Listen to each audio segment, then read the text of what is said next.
A paz do Senhor, amados irmãos, mais um domingo, e esse domingo de estudo da Palavra de Deus, na lição de número 7, finalizando quase o nosso trimestre esse ano que está voltando. Temos aí hoje, na data 7 de junho de 2026, a experiência transformadora de Jacó. Eu mudaria esse título, eu colocaria uma das experiências transformadoras de Jacó. Porque a gente vai ter também um encontro que ele tem com aquele varão no vale de Jabó. Ele tem um encontro com aquele ser, aquela entidade espiritual muito poderosa, que inclusive há ali ele passa a ser deficiente físico, né? Ele passa a puxar de uma perna, ele é manco ali, naquela guerra que ele teve com aquela entidade espiritual muito forte, e isso também transformou a vida dele. Então, em vez de colocar assim a experiência transformadora de Jacó, eu colocaria uma das experiências transformadoras da vida de Jacó. Textual, Gênesis 28, versículo 15 diz: Eis que estou contigo, te guardarei por onde quer que fores, te farei tornar esta terra, porque te não deixarei, até que haja feito o que eu tenho dito. Palavra de Deus a Jacó. Verdade prática: após o encontro com Deus, Jacó é transformado. Ninguém sai da presença do Senhor da mesma maneira que entrou. Só para contextualizar, historicamente falando, o que acontece? Aqui ele está fugindo do seu irmão. Ele está fugindo, está viajando, fazendo uma viagem solitário, a pé, com pouca provisão, caminhos perigosos. Então ele está numa situação aqui de vida ou morte, Esse momento que ele tem essa visão, essa experiência, é o momento que ele está fugindo do seu irmão Esaú, que queria matá-lo, e foi com a cara e a coragem atravessar todo o deserto para chegar à casa do tio, para poder ter um pouco mais de expectativa de vida. E essa caminhada sozinho era muito arriscado. Então ele naquele momento ali não tinha mãe que sempre lhe dava cobertura, não tinha um pai que lhe amava, naquele momento não tinha ninguém, ele estava só, abandonado e fugitivo. Então é um momento de desespero na vida dele, que ele fica sem noção, de norteado, e chega no momento da viagem, ele para na beira de um lugar e deita para dormir, e aí então ele tem essa revelação espiritual, que a gente vai chamar de sonho, mas é uma revelação espiritual que ele está tendo ali. Vamos ler melhor em Gênesis capítulo 28, versículo 10 a 17. Como temos bastante gente, vamos fazer o seguinte: eu leio um versículo e vocês leem o outro da lição, para mantermos a atenção todos no mesmo tom, na mesma entonação. Diz assim, Gênesis 28, 10, eu leio os pares e vocês leem os ínteres. Partiu, pois, Jacó de Berseba e foi-se para Harã. Chegou a um lugar onde passou a noite, porque já o sol era posto, e tomou uma das pedras daquele lugar, e a pôs sua cabeceira, e deitou-se naquele lugar. E sonhou, eis que era posta na terra uma escada, cuja tocava dos céus, e eis que os anjos de Deus subiam e desciam por ela. Eis que o Senhor estava em cima dela e disse: Eu sou o Senhor, o Deus de Abraão, teu pai, e o Deus de Isaac. Esta terra em que estás deitado, te darei a ti e a tua semente. A tua semente será como o pó da terra, estender-se-á do ocidente ao oriente, do norte ao sul, e em ti e na tua semente serão benditas todas as famílias da terra. Eis que estou contigo, e te guardarei por onde quer que fores, e te farei tornar esta terra, porque eu não te deixarei, até que seja feito o que te tenho dito. Acordando, pois, Jacó do seu sono, disse: Na verdade, o Senhor está neste lugar e eu não sabia. E temeu e disse: quão terrível é este lugar! Este não é outro lugar senão a casa de Deus, e esta é a porta dos céus. Muito bem, a leitura continua, por questão de diagramação da revista, ela é cortada aqui, mas se a gente tem a Bíblia Sagrada, pode acompanhar a leitura e vai chamar esse lugar, ele vai dar um nome para esse lugar. Qual é o nome que ele dá para esse lugar?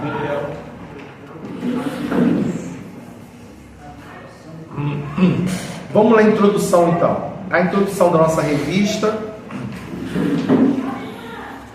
E aí a gente vai fazer sempre aquilo combinado, né? As pessoas interessadas na leitura leem em voz alta, sem perdermos muito tempo, e aí a gente faz o comentário e destaca o que for mais interessante no tópico.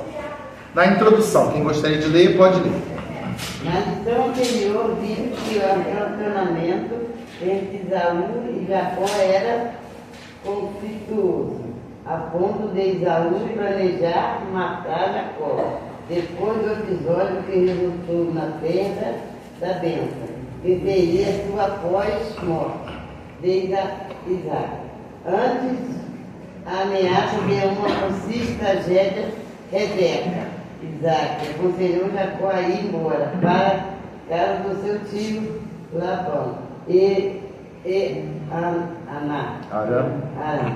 Jacó tomou-se um fugitivo e saiu de casa sem levar nada, indo em direção ao deserto, mas Deus revelou-se e ele um sonho que mudou a sua vida.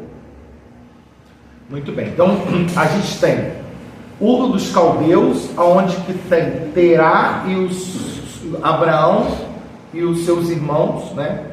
Deus fala para Abraão sair da sua parentela, ele sai, o pai acompanha até uma cidade chamada Arã, né? O pai de Abraão fica ali, morre nessa cidade, Arã. Então olha que interessante, é interessante entender essa lógica, dessa geografia, para a gente entender o que está acontecendo. Então, Abraão é natural de Ur dos Caldeus. Em Ur dos Caldeus ele cresceu como criança e tudo mais. O pai dele, Terã, tinha propriedades fazendo essa cidade de Ur, que era uma cidade grande, né? Uma cidade bem estruturada. O pai dele coloca na cabeça de ir para Canaã. Então Terã, juntamente com seus filhos, Abraão, os irmãos de Abraão e tudo mais, sai dessa cidade que eles nasceram, Ur dos Caldeus, e vai para Arã. Em Arã, ali, o pai de Abraão morre. E fica então Abraão e seus irmãos morando nessa cidade, ocupando essa cidade. Deus fala para Abraão para sair do meio da parentela e ir para uma outra terra. Então agora já é a segunda mudança dele. Abraão sai e vai construir vida em outro lugar. Nesse outro lugar, né, ele tem Isaac, enquanto a família dele está aqui, né, seria os irmãos de Abraão, né, estão aqui, seria Isaac, tem filhos, nasce Jacó e Esaú lá, e de repente Jacó se viu obrigado a voltar para Arã, que era aquela cidade intermediária entre a Canaã e Ur dos Caldeus. Ele é obrigado a voltar, e lá ele encontra, né, os tios dele de segundo grau, ele encontra toda a família dele estruturada nesta cidade. Chegando perto da cidade, ele tem essa revelação.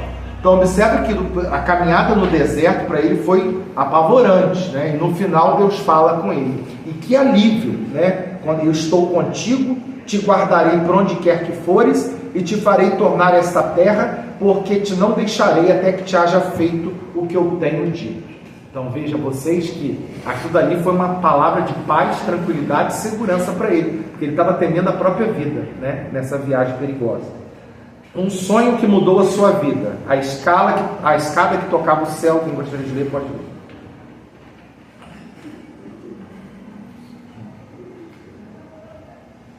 Durante sua fuga da casa dos seus pais, Jacó dormiu e teve um sonho divino. Em seu sonho, ele viu uma escada cujo topo tocava os céus. Os anjos de Deus subiam e desciam por ela. A Bíblia diz que os anjos são espíritos ministradores. Eles trabalham para aqueles que confiam em Deus. Nas Escrituras Sagradas, vemos por diversas vezes o Senhor revelando sua vontade aos seus servos por intermédio de sonhos e dos anjos. No Novo Testamento, lemos que José, o esposo de Maria, teve um sonho em que um anjo lhe falou que ele não deveria deixá-la, porque o que nela foi gerado era do Espírito Santo. Segundo Números 12:6, o Senhor revela-se em visão e sonhos aos seus profetas. Deus deseja falar e fazer algo na vida de Jacó. Então vamos lá, pessoas que tiveram contato com o luminoso, contato com o sagrado através de sonhos na Bíblia. Jacó, estamos vendo hoje. Quais outros exemplos? Falam para mim. José. Maria. Quais outros? Maria.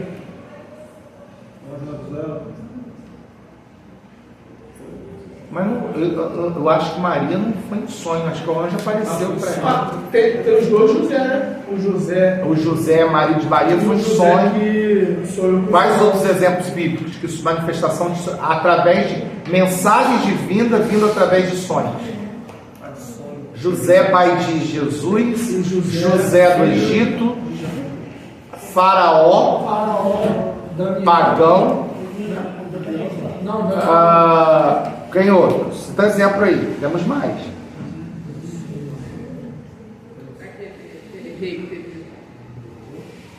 O preso do José, que sonhou com a sua própria morte, e o outro que sonhou com a sua própria libertação.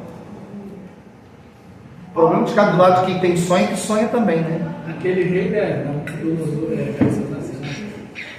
Não é? O problema de ficar do lado de quem sonha é que você sonha também. O cara sonhou o Nabucodonosor.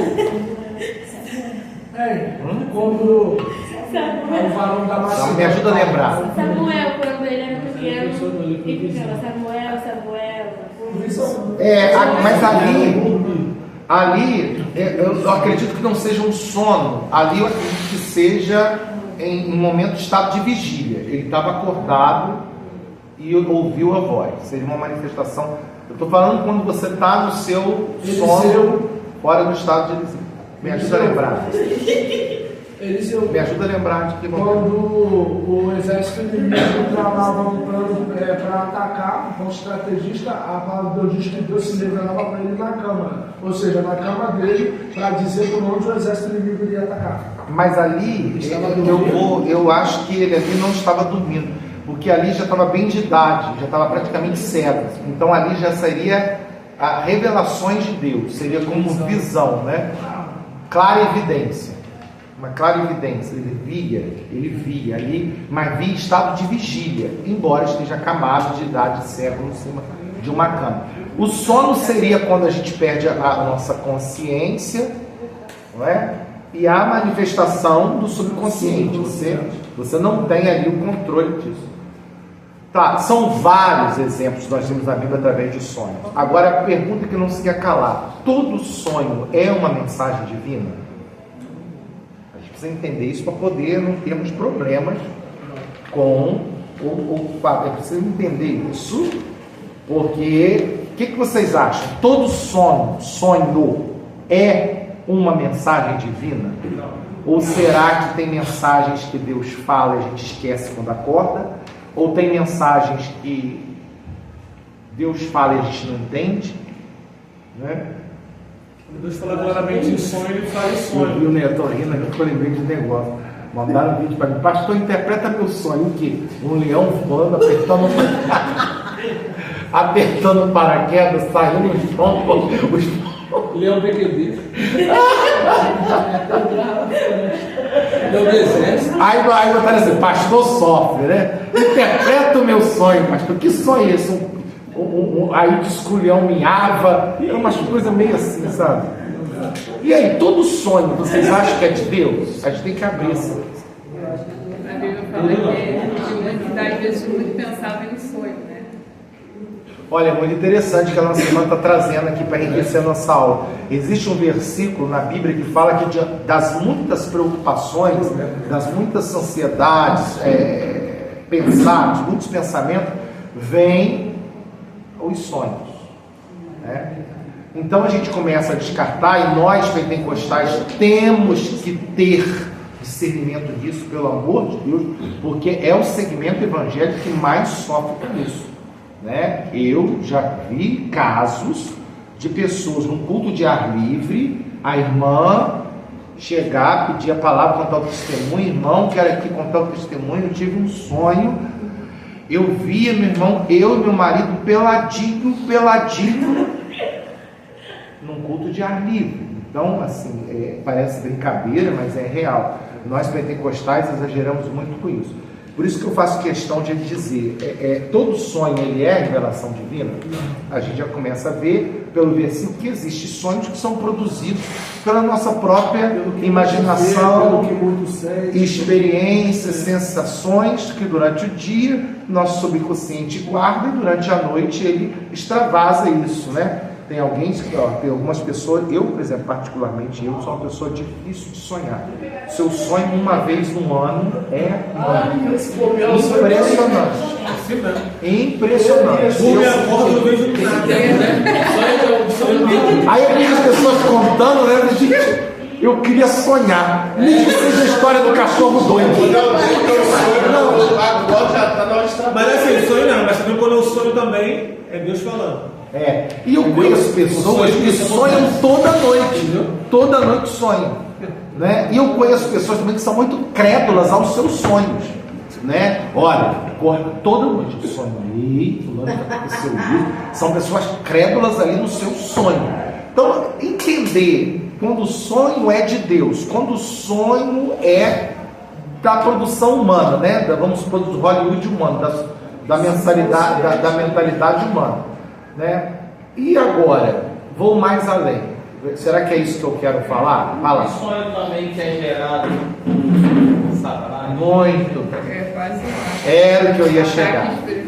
Esta é a pergunta. Existe sonho satânico? Existe.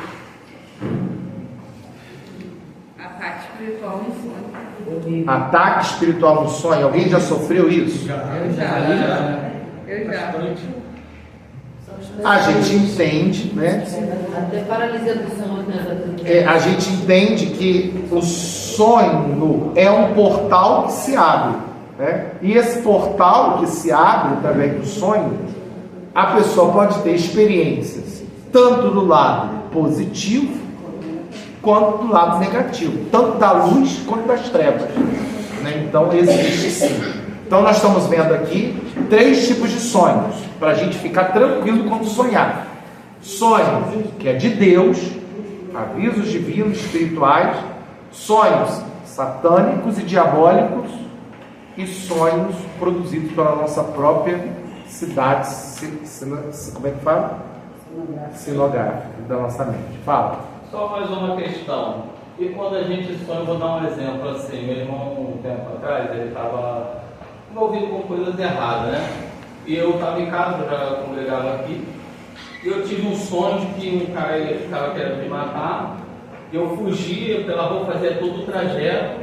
Quando eu conseguia chegar em casa, que eu batia a mão na porta, era meu irmão chegando. E quando ele me contou o que aconteceu, foi tudo que eu sonhei. Ele estava fugindo do cara, o cara veio apontar na rapaz para matar esse cara, ele fugiu assim. O que vale a gente entender é que os sonhos, às vezes, carecem das interpretações, né? Então, ter sonho é uma coisa, agora pedir a interpretação daquilo, porque o Faraó também teve um sonho, mas ele não sabia interpretar. Então, a interpretação do sonho também pode ser concedida de Deus, porque se Deus vai te dar um sonho de aviso, ele provavelmente vai entregar também a interpretação desse sonho, porque não faria sentido Deus te dar um sonho que você não soubesse a interpretação daquilo, né? O sonho de Deus, ele já vem acompanhado de uma interpretação daquilo que você vai vivenciar ou que você está prestes a vivenciar. Eu acredito nessa forma. Bem, depois de conhecermos esses 3 tipos de sonhos, percebemos que o sonho de Jacó não era sonho de suas preocupações e também não era sonho diabólico, é um sonho completamente divino. Agora vamos lá. Deus apresentou-se em sonho para Jacó. Eu estou com medo de atropelar aqui e passar na frente da lição. Mas vamos lá, quem gostaria de ler pode ler e a gente vai comentar.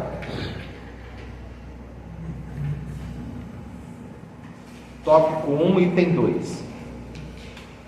Em seu sonho, Jacó não somente viu os anjos, mas Deus apresentou-se a ele no topo da escada. O Senhor falou com Jacó de modo semelhante com o que falará a seu pai. O Eterno fala a respeito do seu pacto com Abraão e Isaque, prometendo que daria a Jacó a terra em que ele estava deitado. Aquela terra seria de Jacó e de sua descendência. Certamente, Jacó estava temeroso ao ter que deixar sua família e seguir em direção a um lugar desconhecido. Então, o Senhor, ainda em sonho, consola-o, dizendo que estaria com ele e o guardaria de todo o período. Então, observe que a mensagem que ele recebeu não contradizia o que ele já tinha do seu pai, ouvido do seu pai. Não é? Nenhuma mensagem profética, nenhuma mensagem de sonho, nenhuma mensagem angelical, ela pode ir contra aquilo que Deus já falou. Porque Deus não se contradiz. Deus não é uma pessoa que muda de opinião. A imutabilidade é um dos atributos de Deus, lembra disso? Então, uma das grandes peneiras que devemos peneirar as revelações que recebemos, seja através de sonhos, revelações mais, é que não pode contradizer com aquilo que já foi dito por Deus. Deus não havia dito a Abraão que ele seria pai de muitas nações? Obviamente. Então a mensagem que chegou agora para o seu filho Isaque e agora para Jacó, já teria ali a questão, mesma palavra. Como eu disse ao seu pai, ao seu avô, eu serei contigo e você será pai de uma grande nação. Então não se contradiz.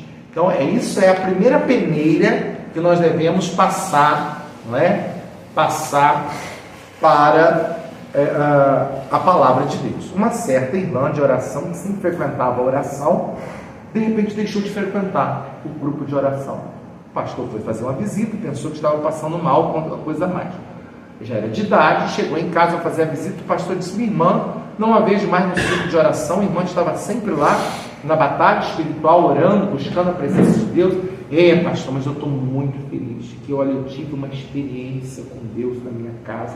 Imagina que eu estava orando uma madrugada e o anjo do Senhor disse para mim que eu poderia ficar em casa descansando devido à minha idade, não precisava mais ir ao círculo de oração na igreja, que eu poderia ficar, porque Deus estaria ouvindo as minhas orações, e eu estou muito feliz. Ele era lindo, o pastor brilhava como uma luz, a irmã estava encantada com aquela entidade espiritual que havia apresentado para ela, e dito inclusive que devido à idade dela não precisaria fazer o sacrifício de ir à igreja, participar do grupo de oração.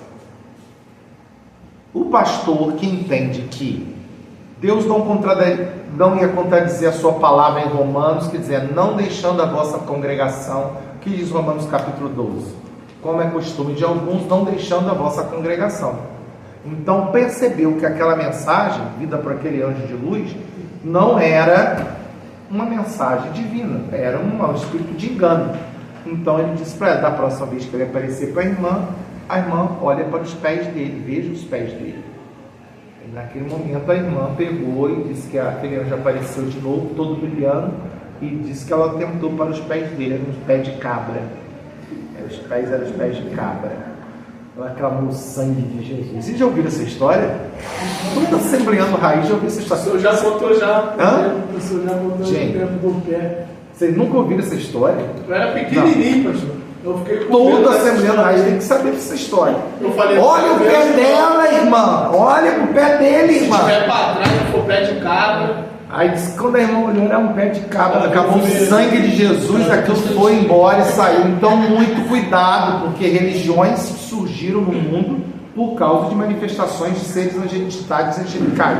Então, não é brincadeira. O islamismo dentro de Maomé é feito pela manifestação do anjo Gabriel. Um irmão que era conhecido do meio da esposa, ele disse que a sogra dele morava junto com o marido, mas não tinha mais relação mais nenhuma sexual, né, de casal, porque segundo ela teve uma revelação que viu um anjo colocando um muro de tijolo na cama.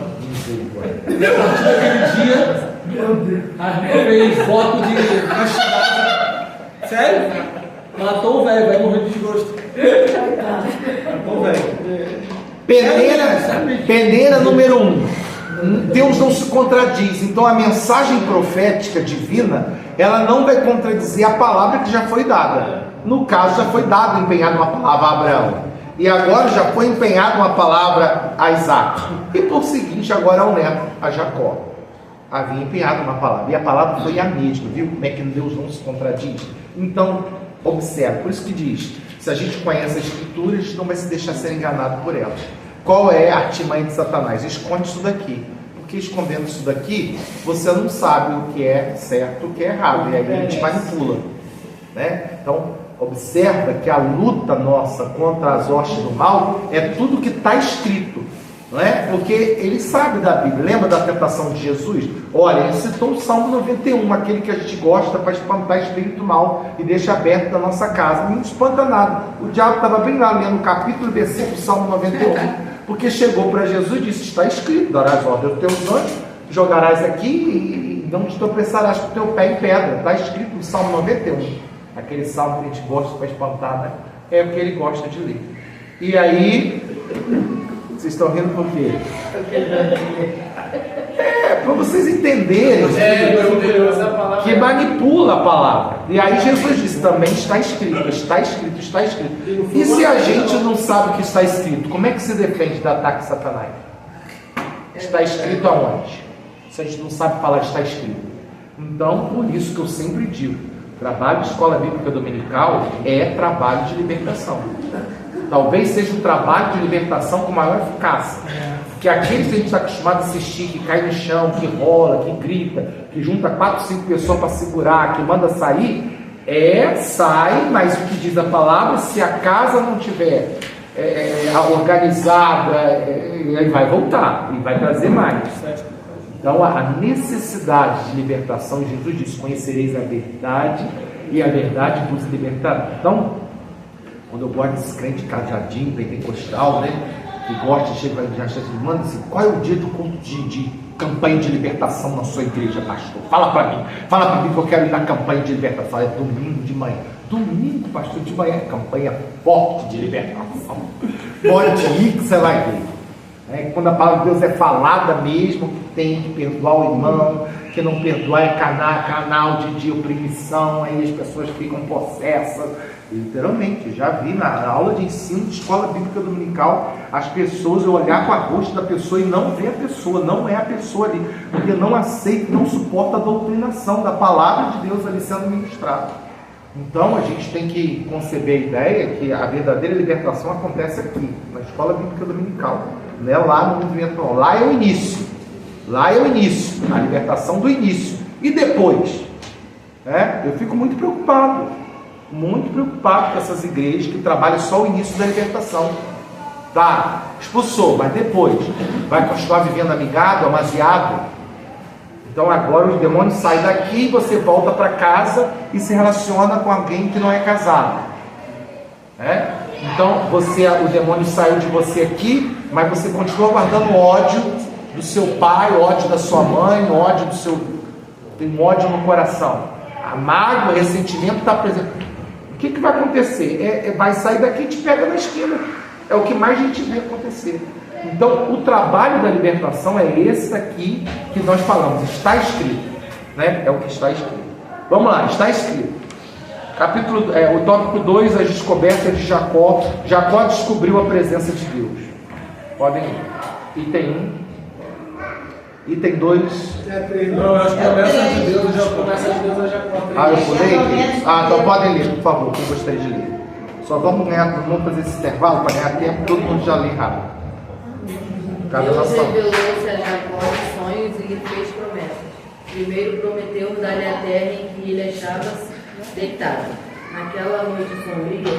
Depois prometeu que a sua semente seria tão numerosa como o pó da terra, que ocuparia os 4 cantos da terra, ao ocidente, ao oriente, ao norte e ao sul.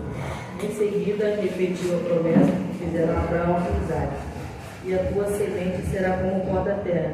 Por último, prometeu-lhe que estaria com ele e o guardaria por onde quer que andasse, e que lhe faria retornar à terra onde ele encontrava-se, e não deixaria até que cumprisse o que lhe havia dito. Queridos, eu estou com uma curiosidade que a revista não me sanou, eu vou compartilhar com vocês. Vou deixar aqui para vocês pensarem. Eu não entendi o significado, por que tinha anjo subindo e descendo numa escada. Eles estavam trabalhando, né? Eu aceito sugestões. Poderia vir um, né? Subir a escada e não falar. Não, pensa bem. Deus poderia falar com ele essa mensagem por ele em sonho, mandando um anjo só, como anunciou a José e tudo mais. A questão é, por que Deus se apropriou dessa imagem, dessa cena? Por que Deus construiu essa cena? Uma escada que tocava o céu, e aí você tinha de um lado os anjos e do outro lado os anjos. Tinha um significado isso. Alguém poderia interpretar esse sonho para mim, por favor? O que vocês acham? Vamos? Intérpretes de sonhos. A palavra de Deus, a Bíblia diz, a revista também, que ali era a casa de Deus. E os anjos estavam em movimento, ou seja, estavam trabalhando. Eu acho que foi uma forma de figura, tipo assim, para despertar Jacó, que ele não estava vendo e nem percebendo. Porque ele se deitou onde estava tendo movimentação de anjos subindo e descendo, mas ele estava tão preocupado, como diz também a revista, que ele terminou a sua própria vida, que ele não estava percebendo que havia uma movimentação do céu ali onde ele estava. Então, acho que é uma forma figurativa de dizer que ele não sabia. É uma forma figurativa de dizer que havia anjos trabalhando já a favor dele, mas ele estava tão preocupado que ele não percebia. E como ele era a casa de Deus, então o anjo tinha liberdade para estar presente ali, de forma assim, que ele podia perceber que os anjos estavam trabalhando. A missionária Cristiane está tão quietinha hoje. Só notando ali, Eu quero aprender com você. O que você acha, pensa sobre isso? Eu não estudei, na verdade, sobre isso. Até coloquei como uma interrogação e coloquei pesquisar. Mas quando o Senhor responde ao sonho de Daniel, diz que é uma batalha, né? Espiritual, para o anjo vir e para o anjo voltar. Então eu acredito que seja meio que isso, um canal de resposta de Deus e os anjos trabalhando para preservar aquela resposta, assim como foi a Daniel, a Jacó. É uma das possibilidades, eu, por exemplo, se a gente basear nessas possibilidades, eu ia colocar eles com espada e jogando uns demônios quando subia, pá, pum, pá, pum, entendeu? Eu ia colocar, eu ia fazer essa cena. Sim. Eu acho que seria interessante também dessa maneira. Por que Deus fez dessa maneira? Eu tenho curiosidade de saber, mas assim, fica para pesquisa. Se fossem as orações, vamos pegar na oração, levando até a não tinha incensário na mão, como João viu. Mas não oração tinha de nada. quem? Então, esses anjos tinham espada, não fala que tinha espada, não tinha nada. Mas ele sonhou e colocou só subir e descer. Consagrou como uma igreja. O que eles estavam fazendo subindo e descendo? Hoje na igreja, os anjos trabalhando a nosso favor, levando e trazendo a resposta. Se futuramente seria na casa de Deus, não era aquele momento, os anjos estavam subindo e descendo como trazendo a resposta do topo e trazendo até para ele. Tá, estamos aqui. Bem, não tem resposta não, gente. Eu tô colocando que a gente tem que ser um crítico para chegar nesse futuro. Fala. Por que Jacó, até no 17 aqui diz: e temeu e disse, quão terrível é este lugar. Este não é outro lugar senão a casa de Deus. Porque, foi boa pergunta, porque naquela época a manifestação do sagrado ou luminoso, ele acontecia exatamente em um local. Não tinha a ideia de que Deus estaria presente em toda a terra. Então, por exemplo, até antes de Jesus, se eu quisesse adorar a Deus, eu não poderia entrar no meu quarto e adorar a Deus. Se eu quisesse servir a Deus e adorar a Deus, eu teria que pegar, por exemplo, se fosse na época de Jesus, teria que pegar um avião, me deslocar para Tel Aviv, chegar lá em Jerusalém, adorar o Senhor no templo, porque a manifestação divina era num lugar só. Essa era a visão do homem no homem do Antigo Testamento. Essa visão de que Deus estaria em um lugar único e nesse único lugar, era um único lugar digno de receber adoração. Essa ideia que nós temos, que se eu estiver, por exemplo, no monte, orar, Deus vai ouvir minha oração. Se eu entrar dentro do meu quarto, fechar minha porta, louvar e orar, Deus vai ouvir. Isso é completamente novo e é trazido por Jesus. E é trazido por Jesus. Entende? É Jesus que trouxe essa visão. Não entra para o teu quarto, fecha a porta, e teu pai que te vem oculto te recompensará. Ali Jesus estava quebrando o sistema religioso da época, que todas as ofertas teriam que vir para o templo, toda adoração tinha que vir para o templo, todo culto a Deus era no templo. Então era um lugar único. Quando o véu se rasga, é Jesus dizendo: acabou esse negócio de um lugar único. Agora a minha presença vai para toda a terra. Aí que surgiu. É porque nós estamos há 2000 anos depois, temos uma nova dispensação à graça. A gente não tem essa visão de que o homem do Antigo Testamento tinha. Então ele tinha que viajar.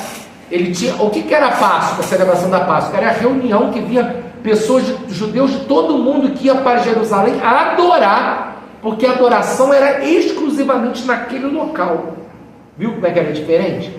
Então, nós estamos lidando com o pensamento do homem do Antigo Testamento. E no Antigo Testamento tinha essa visão de que era um lugar. E aí o que Jacó percebeu? Aqui é o lugar onde Deus se faz presente.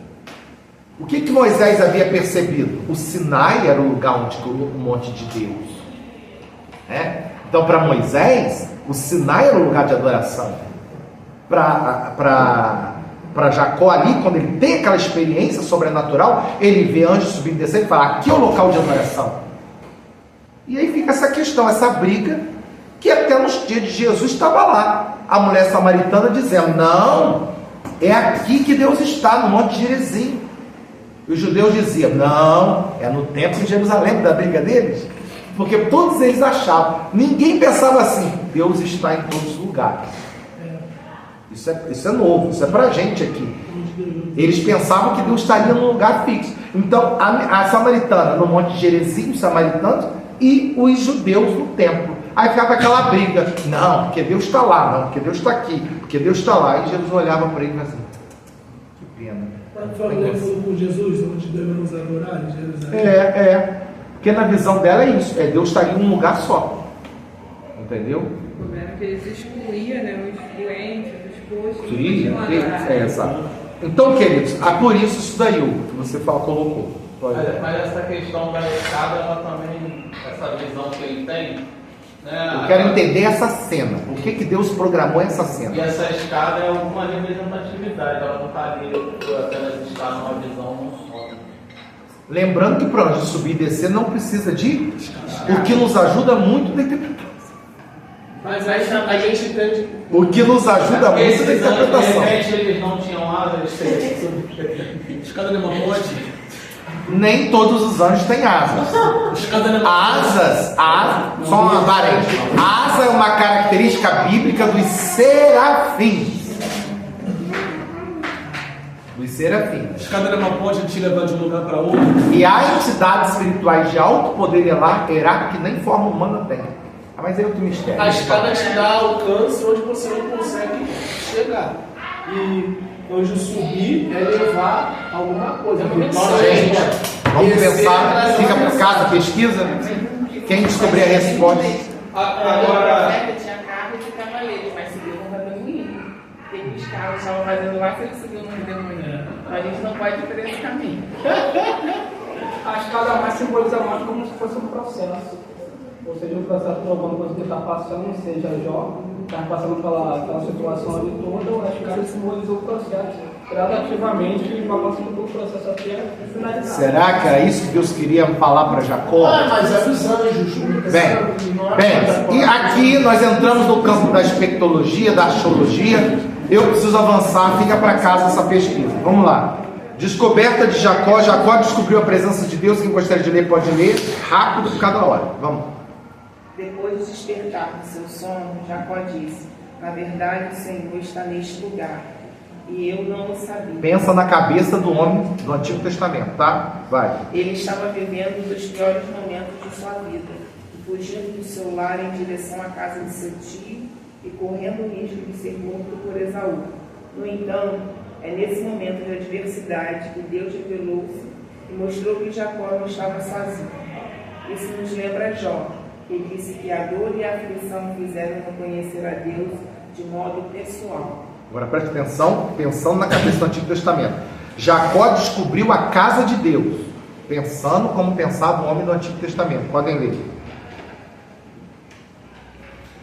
Jacó ficou tão impactado com seu sonho, com a revelação de Deus e sua presença naquele lugar, que exclamou com temor: quão terrível é este lugar!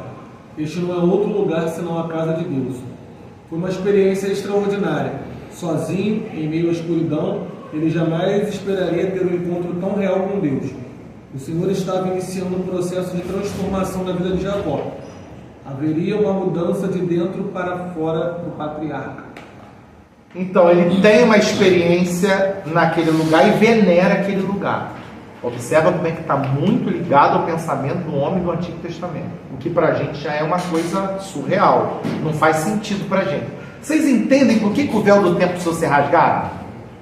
Porque quando aquele sacerdote, quando aconteceu com a morte de Jesus na cruz, quando o véu do templo foi rasgado, aquilo ali foi definitivo, dizendo: eu não estou mais só aqui. A minha presença agora, ela vai para o mundo inteiro. Aí Jesus disse: aonde estiver 2 ou 3 reunidos em meu nome, ali eu estarei. É a presença de Jesus em toda a terra. A presença aqui, irmãos, é um lugar santo, porque a igreja está reunida aqui. Mas se a gente for lá na esquina e fizer um culto lá, a presença de Deus vai estar lá. Vocês entendem agora, nessa visão? Mas não era o que pensava o homem primitivo. Vamos lá. Jacó descobriu a porta do céu, sim. Mas infelizmente esse pensamento se perpetuou muito no meio pentecostal. Muito. Eu só vou naquela oração, porque naquela oração eu sou abençoado. Isso. Eu só vou nesse lugar, porque nesse lugar, todas as vezes que eu vou, Deus estava comigo. Muito. E quer ver? É muito interessante o que a irmã está trazendo, e é exatamente o que a gente vê, e eu acrescento mais a questão disso daqui para isso aqui, ó, do altar. Né? Nós pentecostais temos uma coisa com o altar. Um pecado em cima do altar. Quem está ali em cima. Quem está ali em cima é. Porque a gente tem, né? E toda religião tem isso. Você vê lá no islamismo, a Meca, eles rodando atrás daquela Kaaba, aqueles milhões de muçulmanos rodando. Toda religião, os judeus, não tem lá a Torá, o templo, o muro das lamentações, que eles ficam orando. Toda religião tem. Nós cristãos não temos. Não temos nenhum lugar de adoração fixo que pudesse dizer: olha, aqui onde nós que fazemos e construímos isso. Você acha que está em pecado no altar é a mesma coisa que está em pecado dentro da igreja? Aqui embaixo? Não. Qual a diferença dali de cima para aqui de baixo? Nenhuma. Mas eu acho diferente porque quem está lá em cima está corrompendo muito mais. Não, aí já a gente entra outra questão, que é a questão da influência. Se pensar em influência, sim. Mas se pensar em tipo, ali em cima eu não posso, mas aqui embaixo. Se pensar em justiça divina e ira de Deus, é a mesma. É a mesma. Entendeu? Nesse sentido, porque não há um lugar que seja mais. Quer ver outra coisa? Monte. Aquilo que eu falei no domingo passado: o crente não vai na consagração, o crente não dobra o joelho, não dobra o joelho 5 minutos para orar, e se dobra 5, não tem palavra de oração, levanta no meio da oração, não, mas fala para ir no monte, vai saltitando, como a cabra do deserto, vai, porque o monte, olha, irmão, fui no monte lá. Eu não sou contra o monte, eu frequento o monte, eu gosto de monte, o monte é uma benção, mas eu entendo que no monte não é mais santo do que a consagração 9 horas na minha igreja. Eu entendo que monte não é mais santo do que a minha oração quando eu fecho a porta do meu quarto e oro dentro do meu quarto com a porta fechada. Não é. Por que eu gosto de ir no monte orar? Eu gosto porque ela tem mais intimidade. Primeiro, não gosto de ficar perto de muita gente. Porque quando eu vou para o monte, eu quero orar em segredo com Deus. E eu não gosto de ficar perto de muita gente, porque aí começa os negócios lá, entregar para o outro. Olha, eu te vi que o seu tempo daquela igreja terminou. Aí a irmã vem toda turbada, pastor, o que aconteceu? Falou que meu tempo aqui acabou. Amar, olha o pé dele, irmão, olha o pé dele, que o pé dele é casco de bode. Não, são cada coisa terrível. Então eu gosto de ir para um monte, porque eu vou lá para o canto, oro, choro, e fico lá no meu canto. Ainda fala que você subiu no monte em pecado, Deus te joga lá de cima. Eu já vi falar isso. Não, cai por terra, é fatal. Deus joga lá de cima. Não, é onça, fala que a onça pega a onça ou a cobra não deixa de subir. Gente, isso é vergonhoso, mas isso é exclusivo do segmento pentecostal. Porque ainda está se pensando como o homem do Antigo Testamento que achar que Deus está num lugar só. Que Deus se revela ali naquele lugar, que a presença dele não está em toda a terra, que a presença de Deus está em toda a terra. Até dentro de nós, a explicação do véu rasgado, as pessoas não sabem. Não sabem por que o véu foi rasgado.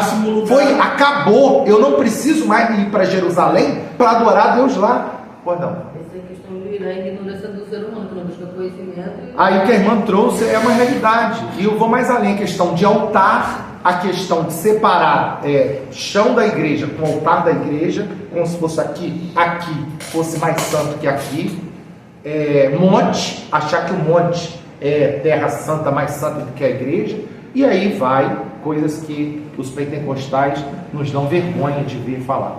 Pastor, em relação ao altar aqui, esse clarão escorre, realmente, o mesmo Deus que está ali em cima está aqui embaixo. Né? Mas, tipo assim, segundo o que eu penso, é claro que eu acho que o altar também tem que ser muito reverenciado, porque o altar, quem está de frente para cá, para a igreja, é como se fosse a boca de Deus. Quem está em cima está falando, quem está embaixo está ouvindo. Você está entendendo? Então, tipo assim, se não for dessa forma, então por que existe o altar de frente para a igreja? Por que o presbítero Edson, por que o presbítero Filemão, todos nós não adoramos de frente para lá também? Isso daqui é uma plataforma que possibilita, por ser mais alto, uma melhor condição de que todos me vejam. Jesus, quando foi pregar, é isso. É subir nos telhados. É uma plataforma, é uma questão geográfica que me coloca numa posição em que eu falando e vocês todos me veem, porque eu estou um pouco mais elevado. Só isso, mais nada. A palavra de Deus fala: guarda o teu pé quando entrares na casa de Deus. Não é quando subir no altar, ou quando tocar instrumento, ou quando... A partir do momento que você está na presença de Deus, deve-se haver o temor e o tremor da presença de Deus, que se manifesta aqui em todo. Você fala que quem está lá em cima fala, né? Mas eu já vi Deus usar um vaso na igreja e falar lá do banco para a igreja toda, e toda a igreja calar e receber a mensagem divina de alguém sentado no banco. Eu fui numa consagração de obreiros, de diácono, e o pastor chamou a atenção de uns que estavam de joelho, que foi consagrar. Aí falou: consagração não é de frente para a igreja não, foi derramar o azeite neles, e tipo, obrigaram eles, dizendo que tem que ser de frente para o altar. Isso procede? Dentro dessa visão arcaica do Antigo Testamento, sim. A própria Igreja Católica Romana, antes do Vaticano II, ela fazia as missas em latim, e inclusive o Papa virado para o altar, porque eles tinham a apreensão de que Deus estaria sentado no altar lá em cima. Entendeu? Então você tinha todo o padre celebrando a missa toda de costa para a igreja, em latim, olhando para o altar, porque na visão de que Deus é uma pessoa que senta e ocupa um lugar só, um espaço só. Então ali ele é digno de adoração.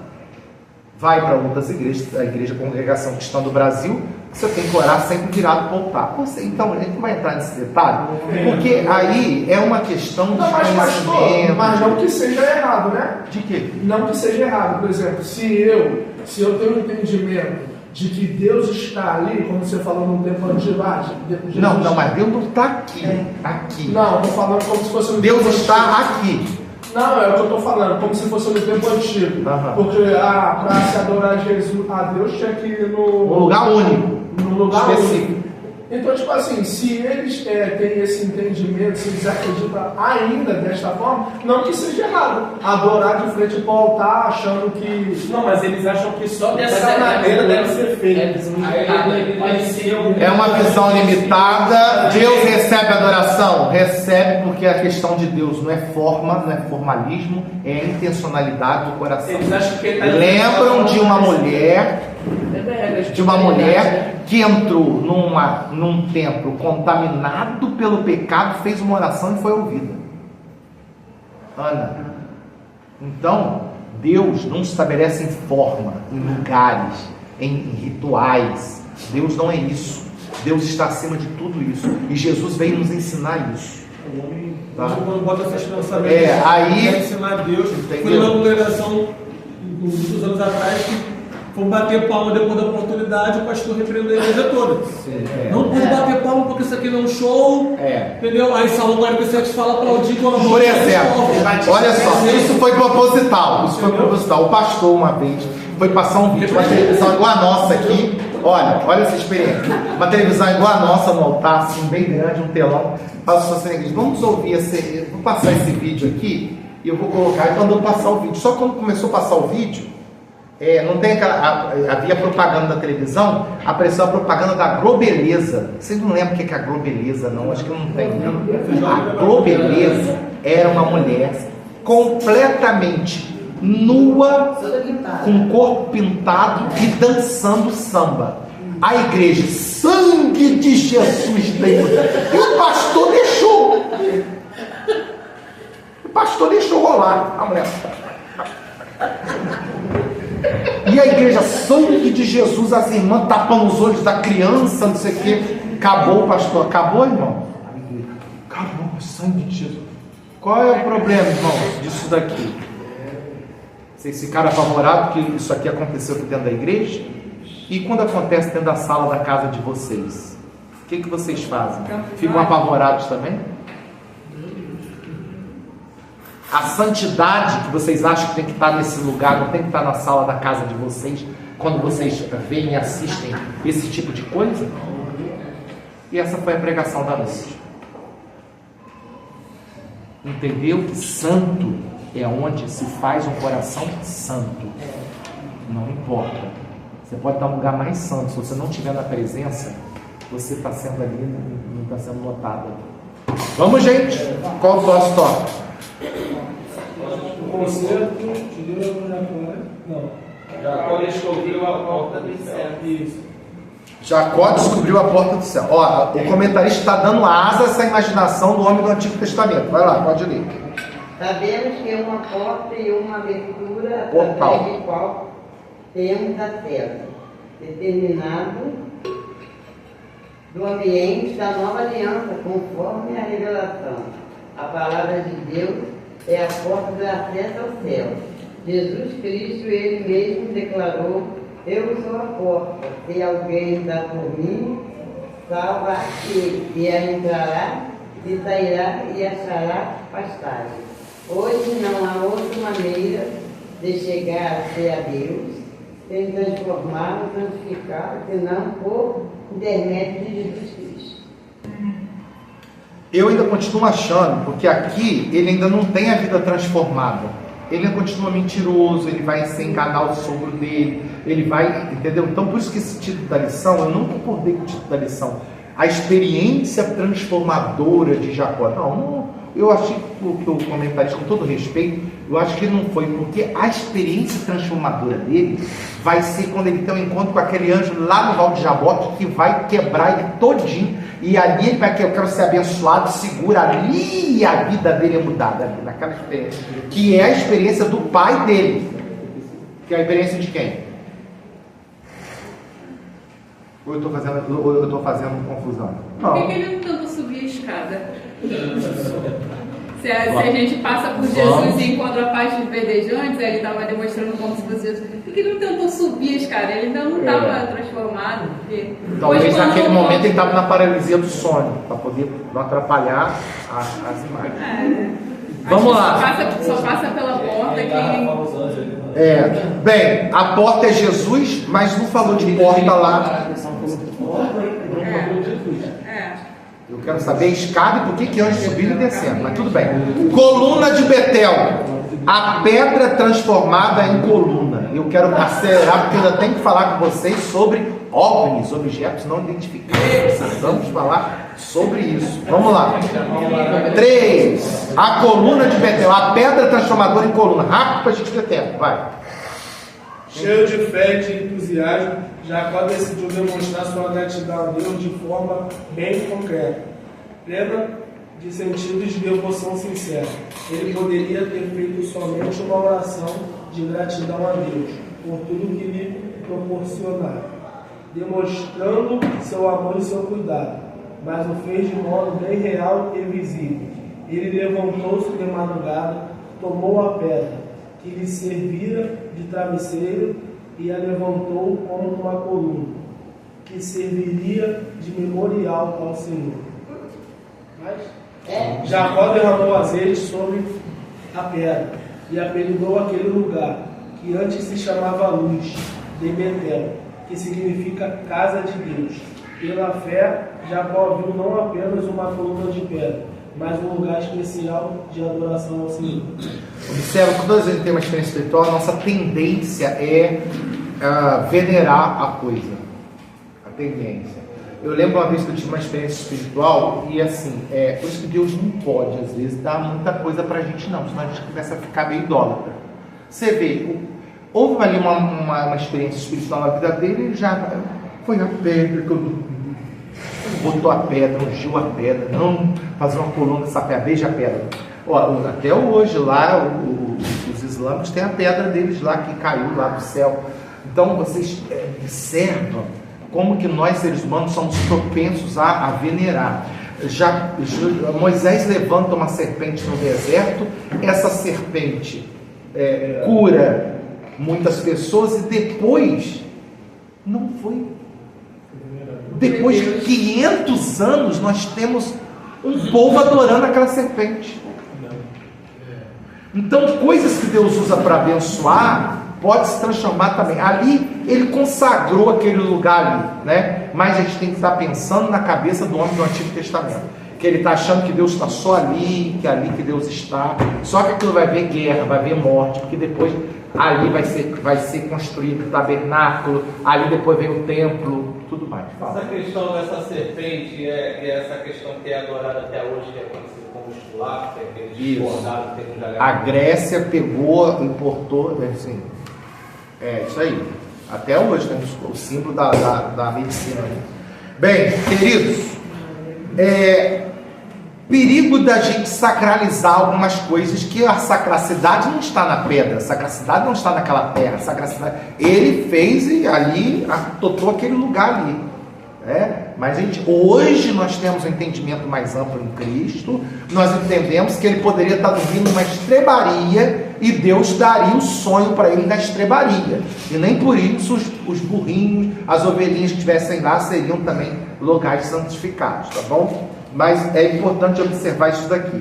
Ele transforma a pedra numa coluna, unge a pedra e fala: se eu voltar com vida, eu vou fazer um voto a Deus. Vamos lá. Voto de gratidão a Deus. Quem gostaria de ler, pode ler. Vamos, queridos, cada hora. Deus, vou ter que indicar nome? Não acredito, gente. Após consagrar a coluna de Betel, Jacó fez um voto a Deus, movido por um sentimento de fé e de profunda gratidão. Ele prometeu que se Deus fosse com ele, o guardasse na viagem e lhe desse pão para comer e vestes para vestir. E se um dia voltasse em paz à casa de seu pai, o Senhor seria o seu Deus. Também prometeu que certamente daria o dízimo de tudo quanto Deus lhe desse a ele. Ele prometeu seguir o exemplo de Melquisedeque, que deu o dízimo de tudo a Abraão depois de grande vitória sobre os seus inimigos. Eu acho que errou aqui, houve um erro aqui. Ele prometeu seguir o exemplo de Melquisedeque, que deu o dízimo de tudo a Abraão. Abraão que deu o dízimo. Não, é o contrário. Está errado aqui essa digitação.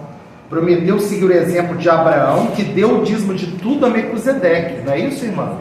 Não é isso, presbítero Edson? Mas tem uma referência bíblica aqui, deixa eu ver. Hebreus 7. Não, Abraão que deu dízimo, mas ele botaram uma referência aqui. Há um erro de digitação aqui na revista, porque é ao contrário. Na realidade, quem deu o dízimo é Abraão. E aí, falando sobre a questão de dízimo é uma questão de gratidão, não vou entrar muito nisso, porque a nossa igreja inteira é muito dizimista, e temos visto que Deus tem feito através desse trabalho, né? Dízimo não é lei, dízimo não é Antigo Testamento. Para você que pensa, dízimo é coisa de Antigo Testamento, não existia lei ainda. Os 10 mandamentos não existiam. Não matarás, não furtarás. Até a referência tá... Isso vai chegar depois. Fala. Até a referência tá... O senhor falou tá errado mesmo. Está errado a digitação. Dizendo que Abraão deu o dízimo a Melquisedeque. Irmãos, a revista não é a Bíblia não, tá, irmãos? A revista é o comentário feito por seres humanos que eram. Então aqui está errado, como também o título da lição achei também que não foi apropriado. Bem, aqui está falando sobre o dízimo. Dízimo não é Antigo Testamento. Para quem é crítico, fica lendo Malaquias, coisas do Antigo Testamento. Quem disse, muito antes da lei, todo adorador de Deus, em forma de gratidão, devolvia ao Senhor os 10%, que é a palavra dízimo, dava ao Senhor os 10%. Antes da lei, antes do Antigo Testamento existir.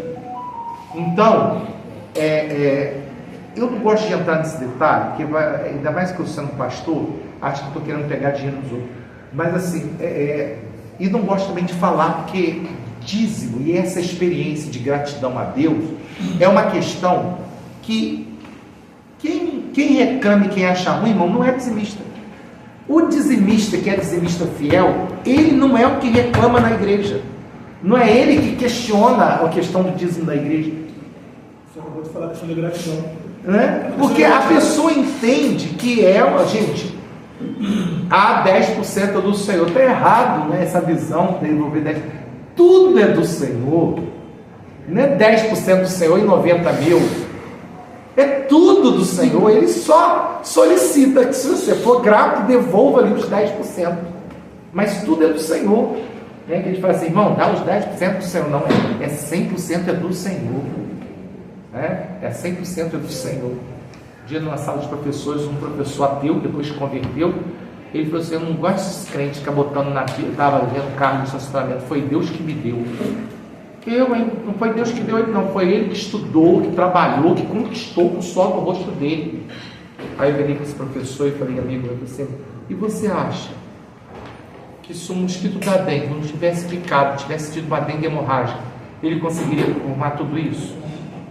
Não, claro que não, ia morrer, pois é. Então, Deus é o doador da vida, Deus deu a vida para ele, por isso que ele está sendo grato a Deus. Entender e acreditar, então é isso, né? Eu fico com muita pena de quem não é dizimista, eu fico com muita pena com quem ainda é muito apegado à questão, não, e se faltar para mim amanhã, e se eu der e faltar para mim, porque isso é a sua falta de fé. E vai viver sempre nessa mesquinhez, e vai viver sempre nessa pequenez, porque isso daí não adianta pastor falar, porque isso gente, isso é experiência, eu tiro pela minha vida, se eu contar meu testemunho, fala. Esse é um segmento de gratidão que você está falando. Eu que não sou nascido em berço evangélico e tive experiência em outras religiões, é dinheiro para tudo, e o povo faz sem reclamar. É dinheiro para isso, é dinheiro para aquilo, é 7 dias, é 14 dias, 21 dias, e dá dinheiro, tu se endivida, tu pega com a agiota, tu pede emprestado e dá sem reclamar. Quando você é salvo pela graça e agora você vem para a igreja, começa a questionar se o dízimo. Mas outrora fazia sem reclamar. Então, é como você está dizendo, uma questão de gratidão e reconhecimento a Deus. Entendeu? Nossa, eu já tive experiência na minha vida assim. Começar pela minha vida difícil que eu tinha, né? Eu tinha uma vida difícil, sofrida, humilhação, mais humilhação. Mas ganhava R$100, R$10 dava para a igreja de dia. Todo feliz com R$10 de dia. Eu lembro um dia que eu peguei o dinheiro, ele dava R$10 por dia, R$10 da minha mão. E Deus, usando a minha mãe, sem saber, dizia assim: você acredita que se você tiver fé, Deus pode multiplicar isso 1000 vezes mais? E eu recebi aquela palavra também, posse daquela palavra, entregava o dízimo. né? E continuava sofrendo humilhação. Eu tive uma colega que era não posso falar o nome, mas ela disse assim para mim assim uma vez: "Isso não é o servo Deus do ouro da prata, não é seu sapato todo furado. Sapato todo furado aí. Não, vamos lá na minha igreja, tem uma campanha lá, uma campanha boa da prosperidade. Né? Que isso? Não aceito isso da sua vida, não." Meu Deus, eu saí arrasado naquele dia. Saí arrasado porque eu já estava passando uma prova danada, sofrendo uma humilhação danada, com o sapato furado e sem dinheiro, e naquela prova toda infiel ao Senhor, e ainda ouvia aquilo da boca de uma irmã em Cristo. Prova danada, né? Mas eu acho muito importante a gente saber para onde está indo o dízimo, igual faz aqui. Eu já fui de igreja que era como se fosse um ônibus, e a igreja nunca crescia. E o dízimo era pego antes de acabar o culto, já ia comprar guaraná para jantar, e a igreja nunca crescia, e isso é real. Antes de acabar o culto. Então a gente não pode santificar tudo. Santificar o dízimo é a coisa mais importante, mas a gente não sabe para onde está indo, porque a gente entrega como quem diz assim: a igreja vai saber administrar isso aqui para quem precisa, como a gente faz aqui. Para quem precisa de uma entrevista, para quem precisa de uma cesta. Tem igreja que não tem isso, e a gente vê ou não cresce, ou então a família do pastor, se ele está bem vestido, está enriquecendo, está crescendo, e a igreja não acompanha esse crescimento. Os irmãos, é Deus que dá, tudo bem, mas aí os irmãos não acompanham, sabe, esse crescimento. Eu já fui de igreja assim, eu não gostava disso. Não me incomodava de dar o dízimo, mas eu me incomodava com essa falta de transparência. Infelizmente tem muito isso. Eu não posso dizer que isso não seja verdade. Acontece sim. Mas a gente tem que entender que existem também trabalhos sérios. E muitas pessoas às vezes utilizam disso, sabe, Maia? Sabe que eu fico triste? Que muitas pessoas utilizam desses exemplos para poder ir para a internet falar mal do dízimo, falar mal de que todo pastor é ladrão, falar mal. Só que não conhece trabalhos sérios, trabalhos organizados, a transparência que é. Então, infelizmente, isso aí é um mal que a gente é inevitável. Não tem como. Concerto de Deus com Jacó, finalizando agora, a gente pode ler. Quero ver se dá tempo de falar sobre OVNIs. Vamos? Vamos, querido. As bênçãos do concerto eram transmitidas ao primogênito, mas com a família de Isaac seria diferente, pois Deus revelou que o filho mais velho serviria o mais novo. Já vimos que Esaú não deu importância à sua primogenitura, e como consequência, Jacó, que realmente desejava as bênçãos, recebeu as promessas que Esaú perdera. Assim como foi com os patriarcas, Abraão e Isaac. O concerto com Jacó exigia obediência e fé. Sem fé, ninguém pode agradar a Deus. A princípio, Jacó não demonstrou confiança no Senhor, mas fez uso da sua esperteza, seu engano. Contudo, quando ele tem um encontro transformador com Deus e decide obedecê-lo, o Senhor renovou pessoalmente a ele as promessas de conserto. Que ainda não é nesse momento, comentarista. Ainda não é nesse momento, vai ser depois. Né? Agora ele está tendo um encontro, ele está conhecendo Deus do avô dele. Ele está conhecendo Deus do pai dele. Mas ele ainda vai roubar muito, ele ainda vai enganar muito. Depois ele vai ter um encontro lá no Vale de Jabó. Queridos, eu queria falar uma coisa com vocês aqui. O que Esaú perdeu, hein? Era para chamar Deus, sou Deus de Abraão, Isaac e Esaú. Por causa de uma brincadeira. Por causa de uma brincadeira. Gente, eu chego a me arrepiar, sabia? Eu chego a me arrepiar, porque isso é sério. O que Esaú perdeu por causa de um prato de... Como é que chama essa sopa que vocês fazem? Guisado com lentilha. Como é que chama essa sopa verde? Sopa de ervilha. Um prato de sopa de ervilha. Era para Deus estar se mostrando para Esaú. Era para Esaú, como filho primogênito, estar recebendo a escada subindo e descendo. Para Esaú. Não, era dele a bênção da primogenitura. Não se dividia algo, era dele. Ele abriu mão da história do avô dele. Ele abriu mão da história do pai dele por uma brincadeira sem graça, feita na cozinha de uma casa que Deus escutou. De uma necessidade pequena. Olha, irmãos, a Bíblia está escrita, não é para um livro de história, não, é para a gente olhar e ver e pedir a Deus misericórdia na nossa vida, para a gente nunca abrir mão e nunca abrir mão de coisas preciosas que Deus colocou nas nossas mãos, Eu fico muito triste. Eu acho que Esaú, assim, perdeu o céu, literalmente, perdeu o céu, por uma brincadeira no prato de vinho.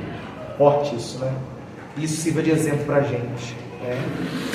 Para o ministério, o chamado que Deus tem na nossa vida. Vamos levar a sério, pessoal. Pessoal, vamos levar a sério. Não é brincadeira, não. Vamos levar a sério o chamado. Não deu tempo de falar dos objetos não identificados, mas enfim, fica para a próxima aula, tá bom? Agradeço a atenção de todos os irmãos. Nossa aula é terminada. Todo domingo às 10 horas da manhã,